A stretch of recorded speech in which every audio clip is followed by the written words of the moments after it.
नमस्कार जय जगन्नाथ पुष्पांजलि प्रधान यूट्यूब चैनल आपण मानक पुणी थे स्वागत और आपण मानक समस्त को सुप्रभात।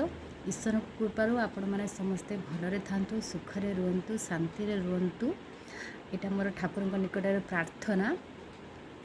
बहुत दिन है बहुत वीडियो बनई नथली आज मत टिके कामरू टिके फुर्सत मिली तो से वीडियोटा बनाऊँगी आउ मोर किसी मन कथा आपण सहित सेयार करी जे मु कौन कहवाई चाहूँगी कहबी तो निश्चय कहवा पूर्वर जदि मो कथार क्या भी किसी खराब लगे बा किसी भी आपण जदि हट हुंती ताले मते क्षमा करदेबे।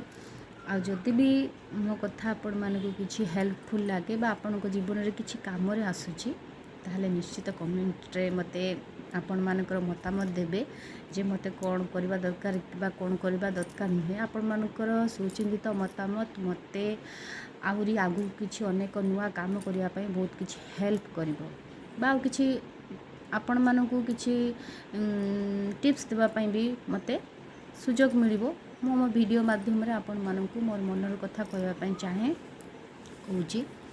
तो एबेका समय आगुरु जेमती थिला समय बहुत एबे डिफरेंट बहुत चालीचलन लोक मानकर चालीचलन तांको खाद्यपेय रहिबा शोइबा सबू किछि रे आजिकली बहुत पार्थक्य अच्छे।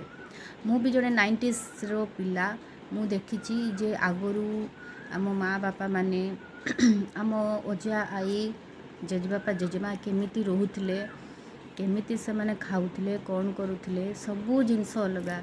एबे हमर एटमोस्फियर जलवायु बहुत किछि चेंज होलानी खाद्यपेय भी बहुत किछि चेंज होलानी दैनंदिन जीवन रे आमे बहुत किछि काम करूछु बहुत कथा शिखुछु बहुत कथा लोकों को कहूछु ता भितर बहुत पार्थक्य रही। तो मोर कहवा कथा जे आम जीवन रे एमती बहुत समस्या आसे बहुत दुख आसे झड़ आसे झंझ आसे मु भी से बाहर नुहे मु भी जड़े मनीष मो भीतर भी बहुत दुख मो चारिपटे भी बहुत टेंशन जेहेतु आम जड़े जड़े गृहिणी तो ऑब्वियसली गृहिणी हिसाब से गृहिणी मानकर बहुत किछि काम थाए सकाळ उठिबा पाखरु काम करबा नै कि छुआ को काम घरर प्रत्येक सदस्यों बहुत किछि काम करिया पई पड़े मैं भी करूँ।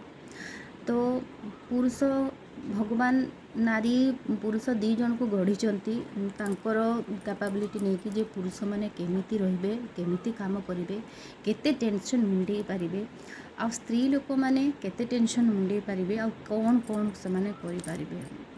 जानिछि जीवन रे बहुत कष्ट दुख झंझा आसे बहुत मन दुख हुए बहुत कांद लगे आमे कांदिला बेले आमे रागू लोकों को बहुत कथा कहू बहुत खराब कथा कहीकि भी आमे गाली दो किंतु आपण माने कहतु कौन खराब कथा कहीकि गाली देले से लोकटी जहाँ को आम जहाँ खराब कथा कही गाली दे से कौन परिवर्तन हो जिवो ना परिवर्तन है कि आम मानक सहित से भल संपर्क रखिबो बा भल व्यवहार करिवो सेमती हेई पारिबो कि जदि हेई पारुची ताहले सही हिसाब रे आपण ताकू कथा कहतु बा ताकू बुझातु किंतु जदि से सब किछि हेई पारु नाही आमर दुई पद भल कथार सी जदि चेंज हेई पारु नाही बा मोटिवेट हो नाही बा आम सहित सी संपर्क रखा पई चाहू नाही ताले आमे कोन करि परिबा।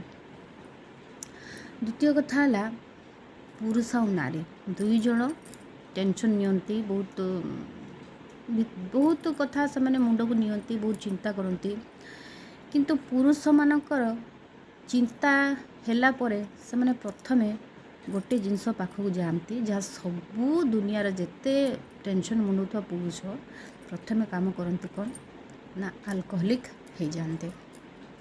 तो अल्कोहलिक हेले कौन सबू टेंशन सॉल्व हो जाए जदि सबू टेंशन सॉल्व हो जाए आपण मानक पई अल्कोहल रोची आपण मानक पई मैच रोची क्रिकेट रोची फुटबॉल रोची ताले स्त्री लोक मानक पई कौन रही से माने कौन करेंगे जो से बहुत टेंशन लगुच चिड़चिड़ा होची मूड स्विंग होची तो से माने कौन करेंगे से माने तो अल्कोहल नहीं पारे जेहेतु आम जन जन घरर माने गृहिणी आम मुंड पर बहुत सारा दायित्व अच्छी आपण मानक मुंडर भी पुरुष मानक मुंडर भी दायित्व रोची आपण माने टेंशन हल्का होगापी अल्कोहलिक हो जाउछंती ଆଲକୋହଲ ନେଇ ସାରିଲା ପରେ ଆପଣମାନେ ନିଶ୍ଚିନ୍ତରେ ଶୋଇପଡ଼ୁଛନ୍ତି, ଆଉ କିଛି ଦୁନିଆର ଖବର ନାହିଁ କି ଅନ୍ତ ନାହିଁ।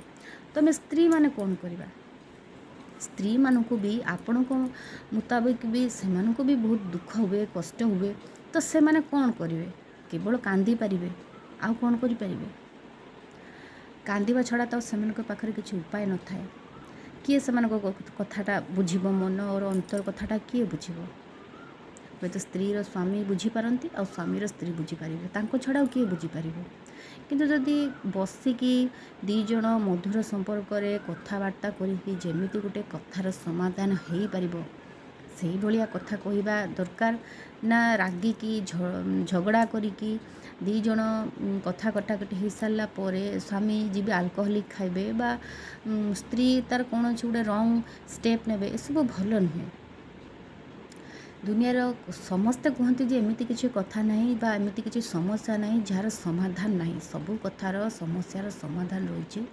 ମୋ ମତରେ ତ ମୁଁ ବି ଆମ ସ୍ୱାମୀ ସ୍ତ୍ରୀଙ୍କ ମଧ୍ୟରେ ବି ଏମିତି ମନାନ୍ତର ହୁଏ, କଥାବାର୍ତ୍ତାରେ ଝଗଡ଼ା ବି ହୁଏ।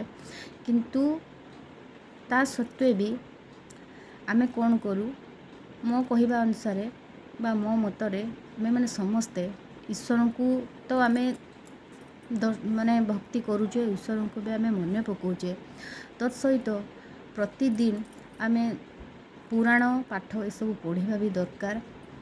ଆଉ ସ୍ୱାମୀ ସ୍ତ୍ରୀ ଝଗଡ଼ା କରୁଥିଲେ ବି ଝଗଡ଼ା ସହିତ ବି ଆପଣ ଟିକେ ଶାନ୍ତ ହେଇକି, ଯଦି ଜଣେ ବହୁତ ରାଗିଛନ୍ତି ଆଉ ଜଣେ ଟିକେ ନରମ ହେଇକି କଥାବାର୍ତ୍ତା କରନ୍ତୁ। ଦୁଇ ଜଣ କେଉଁ କଥା ହେଲେ ବା କେମିତି ପ୍ରକାର କଥା ହେଲେ ଦୁଇ ଜଣ ଠିକ୍ ସେ ହେଇପାରିବ, ଆମ ସମ୍ପର୍କର ମୂଳଦୁଆ ଷ୍ଟ୍ରଙ୍ଗ ହେଇପାରିବ, ସେଇଭଳିଆ କଥା କୁହନ୍ତୁ।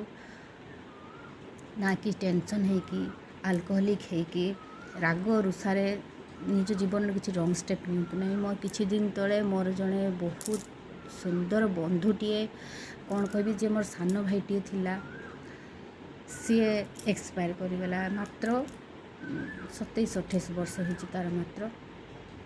ବହୁତ ମନ ଦୁଃଖ ହେଲା ଶୁଣିକି, ମୁଁ ବହୁତ ବି କାନ୍ଦିଥିଲି।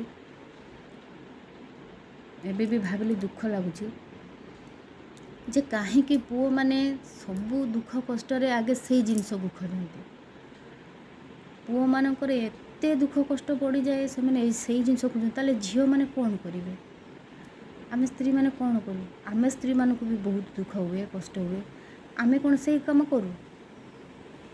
ଆମେ ବି ନିଜ ମନକୁ ବୁଝାଉ। ହଁ, ଏଇଟା ନିହାତି ସତ କଥା ଯେ ସେମାନେ ବାହାରେ ବୁଲନ୍ତି, ବହୁତ ସାଙ୍ଗମାନଙ୍କ ଠାରୁ ବହୁତ କଥା ଶୁଣନ୍ତି, ବହୁତ କଥା ଦେଖନ୍ତି। ତ ସେମାନେ ସେଇଟା ସାଙ୍ଗେ ଆଉ କିଛି ଉପାୟ ନ ପାଇକି ସେଇଟାକୁ ହିଁ ପ୍ରଥମେ ଆପଣେଇ ନିଅନ୍ତି। କିନ୍ତୁ ଆପଣମାନଙ୍କ ମତରେ କ'ଣ କରିବା ଉଚିତ? ଗୋଟେ ପୁରୁଷ ପ୍ରଥମେ ଏତେ ଯଦି ତା ମନରେ ଯଦି ଦୁଃଖ ଅଛି, କଷ୍ଟ ଅଛି, ଟେନସନ୍ ଅଛି, ତାହେଲେ ସେ ପ୍ରଥମେ କ'ଣ କରିବା ଉଚିତ? ଆପଣ ନିଶ୍ଚିତ କମେଣ୍ଟରେ କୁହନ୍ତୁ। ମୋ ମତରେ ତ ନିଜର ଯେମାନେ ଭଲ ସାଙ୍ଗ, ନିଜ ମା' ବାପା, ନିଜ ସ୍ତ୍ରୀ ପାଖରେ ଯଦି କଥା ବନୁନାହିଁ, ତାହେଲେ ଆପଣ ଯାହା ସହିତ ବି ଆପଣଙ୍କ କଥାଟା ବନୁଛି, ଆପଣ ତାଙ୍କ ସହିତ କଥା ହୁଅନ୍ତୁ। ନା କି ଏଇସବୁ ଖରାପ କାମ କରିକି ନିଜ ଜୀବନକୁ ନଷ୍ଟ କରନ୍ତୁନି। ମୋଟାମୋଟି କହିବାକୁ ଗଲେ ମୁଁ କହିବାକୁ ଚାହୁଁଛି ଯେ ଆଲକୋହଲଟା ସବୁ ସମସ୍ୟାର ସମାଧାନ ନୁହେଁ। ଆଲକୋହଲ ଠାରୁ ବି ଆହୁରି କିଛି ଭଲ ଜିନିଷ ଅଛି, ଯେଉଁ ଆଡ଼କୁ ଆମେ ଯାଇକି ଯାହାର ଉପାୟ ଆମେ ଅବଲମ୍ବନ କରିକି ଆମେ ଆମର କଥାକୁ ଆମେ ଆମ ସମସ୍ୟାର ସମାଧାନ କରିପାରିବା। ତେଣୁ ମୁଁ ଚାହୁଁଛି ଆପଣମାନେ ସେଇ ଉପାୟ ଅବଲମ୍ବନ କରନ୍ତୁ। ଜୀବନ ବହୁତ ଛୋଟ। ଆମେ ସେଇ ଛୋଟ ଜୀବନକୁ ଯଦି ଆମେ ହସ ଖୁସିରେ କାଟିପାରିବା, ତାହେଲେ ଆମେ ଭଲରେ ବଞ୍ଚିପାରିବା। ଝଗଡ଼ା ଝାଟି ଆମେ ଲାଗୁ, ମୁଁ ବି ଲାଗେ, କିନ୍ତୁ ପୁଣି ଥରେ ସେ ଜିନିଷକୁ ଆମେ ସର୍ଟ ଆଉଟ୍ କରିଦେବୁ। କାରଣ ମାଇଣ୍ଡ ମ୍ୟାଚିଓର୍ଡ ହେଇଗଲା ପରେ ଆପଣମାନେ ଜାଣିପାରନ୍ତି ଯେ ଆପଣମାନଙ୍କୁ କ'ଣ କରିବା ଉଚିତ ବା କ'ଣ କରିବା ଉଚିତ ନୁହେଁ। ମୋ ମତରେ ଏବେ ଯୁଗ ସମୟ ବହୁତ ବଦଳିଲାଣି। ମୋବାଇଲ, ଟିଭି ସବୁରେ ଆପଣମାନଙ୍କୁ ଯଥେଷ୍ଟ ଜ୍ଞାନ ଦିଆହେଉଛି। ଆପଣମାନେ ଦେଖୁଛନ୍ତି, ବୁଝୁଛନ୍ତି, ଶୁଣୁଛନ୍ତି। ସବୁଠାରୁ ମନକୁ ମଜବୁତ କରିବାଲା ସବୁଠାରୁ ବଡ଼ ପ୍ରଥମ କାମ। ଆପଣମାନେ ମନକୁ ମଜବୁତ କରନ୍ତୁ, କେବେ ବି ମନକୁ ଦୁର୍ବଳ କରନ୍ତୁ ନାହିଁ, ନିଜର ଗିଭ୍ ଅପ୍ ଦିଅନ୍ତୁ ନାହିଁ। ସବୁବେଳେ ମନକୁ ସଙ୍କୁଚିତ କରନ୍ତୁନି, ପ୍ରସାରିତ କରନ୍ତୁ। ତାହେଲେ ଯାଇକି ଆପଣମାନେ ନିଜକୁ ଦୃଢ଼ ରଖିକି ଆଗକୁ ବଢ଼େଇ ପାରିବେ। ମୁଁ ଏଇଟା ହିଁ କହିବା ପାଇଁ ଚାହୁଁଥିଲି। ଆଉ ମୁଁ ବି ଚାହୁଁଛି ଆପଣମାନେ ମୋତେ କୁହନ୍ତୁ ଯେ ମୁଁ କ'ଣ କରିବି ମୋ ଜୀବନରେ, ଯେ କେମିତି କ'ଣ କଲେ ଆମେ ଜୀବନରେ ଆଗକୁ ବଢ଼ିପାରିବା। ଆପଣମାନଙ୍କର ମତ ବି ମୋତେ ଦିଅନ୍ତୁ। ଆଉ ମୋ କଥାଟା ଯଦି ଆପଣମାନଙ୍କର କିଛି ବି ହେଲ୍ପଫୁଲ୍ ହେଇଥାଏ ତାହେଲେ ଦୟାକରି ମୋ ଭିଡ଼ିଓକୁ ଲାଇକ୍ କରିବେ, ମୋ ଚ୍ୟାନେଲ୍କୁ ସବସ୍କ୍ରାଇବ୍ କରିବେ। ଇଚ୍ଛା ହେଲା ଆପଣମାନଙ୍କ ସହିତ ମନ ଖୋଲି କଥା କହିବା ପାଇଁ, ସେଥିପାଇଁ କଥାଟି କହିଲି। ଯଦି ମୋର କିଛି ଭୁଲ ଭଟକା ହେଇଥାଏ ତାହେଲେ ନିଶ୍ଚିତ ମୋତେ କ୍ଷମା କରିଦେବେ, କମେଣ୍ଟରେ ମୋତେ ନିଶ୍ଚିତ ଜଣାଇବେ। ଆଉ ରହିଲି, ଜୟ ଜଗନ୍ନାଥ। ଭଗବାନ ଜଗନ୍ନାଥ ଆପଣମାନଙ୍କ ସମସ୍ତଙ୍କର ମଙ୍ଗଳ କରନ୍ତୁ। ଆପଣମାନେ ସମସ୍ତେ ଖୁସିରେ ରୁହନ୍ତୁ, ଆପଣଙ୍କ ଚଲା ପଥ କୁସୁମିତ ରହୁ। ଆପଣମାନଙ୍କୁ ସମସ୍ତଙ୍କୁ ବହୁତ ବହୁତ ଧନ୍ୟବାଦ। ରହିଲି, ଜୟ ଜଗନ୍ନାଥ।